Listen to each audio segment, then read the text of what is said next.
years old, and I'll be presenting my stories. Well, I was 14 years old. Okay, so, about the life of an Egyptian concubine. Are you ready? Yeah.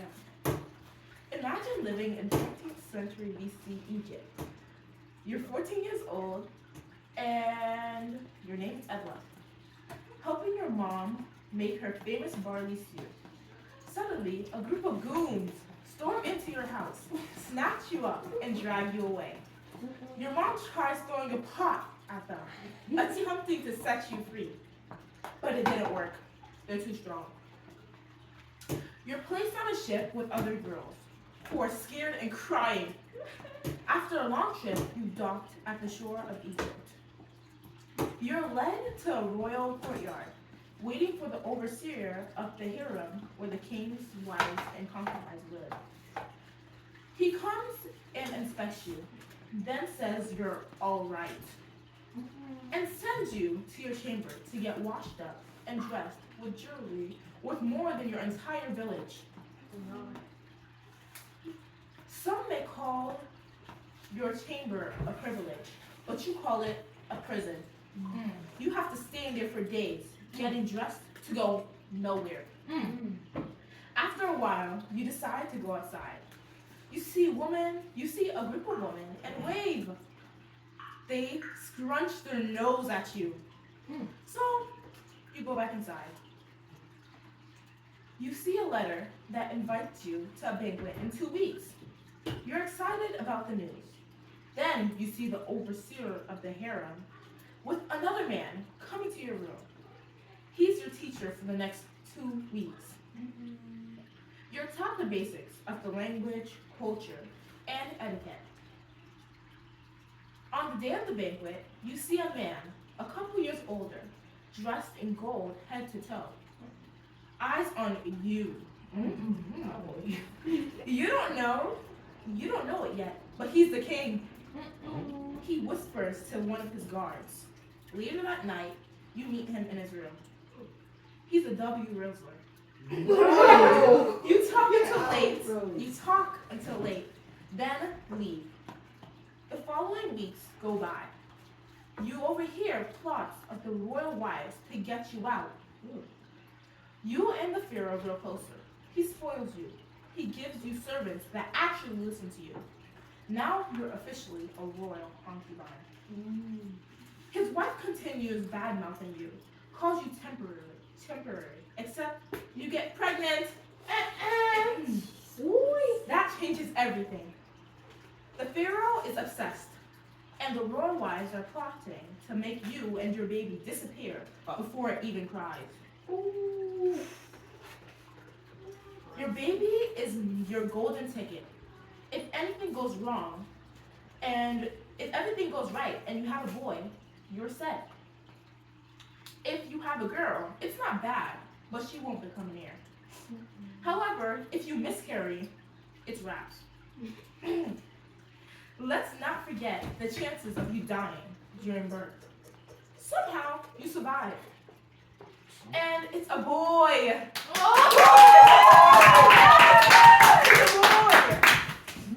He's in the running to be the next pharaoh behind his half-brothers. That's okay, because Egyptians love having backup heirs in case one of them dies. As your son grows, he becomes untouchable. Soon after, the pharaoh dies. Unexpectedly. He wasn't sick. He wasn't even sick. So you don't buy it. The pharaoh died without naming an heir. Therefore, there's a chance your son might become the next king. You have zero time to waste.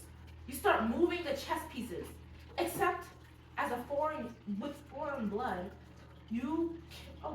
he has foreign blood. So you marry him to his half-Egyptian sister. Yes. Problem solved. Next, you persuade the priest by giving them extra money.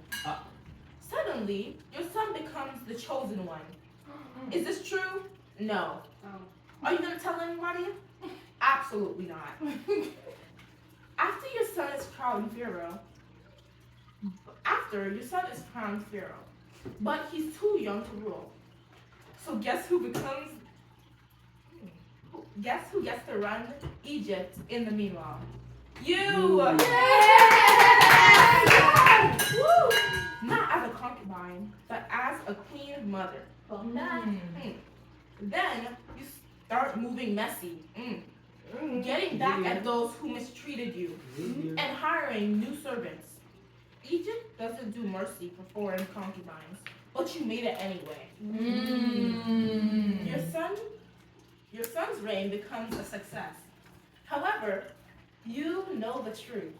You're the only one to thank. One evening, after a long walk by the Nile, you sit for lunch, 2 bites in your mouth. You grow dizzy. The room starts to spin. Then comes the pain, not in waves, but in stabs. You've been poisoned. But how? The food was tested. You try to stand, but your legs don't listen. You crawl out the chambers. Every breath feels like you're swallowing burning coals. Then you see your servants slaughtered, also poisoned. You wonder who could do such a thing. But you're dying. Nobody's coming to get you. Your breath starts to slow down, and so do your blinks. You didn't get to finish what you started. You didn't get to protect your child. You didn't get to say goodbye. Eblah's story might seem like it happened a long time ago in ancient Egypt by the Nile River, but it actually still connects to things happening today. She was a young girl whose life was taken away by people with power. Even though she went through so much, she still found a way to survive and protect her child.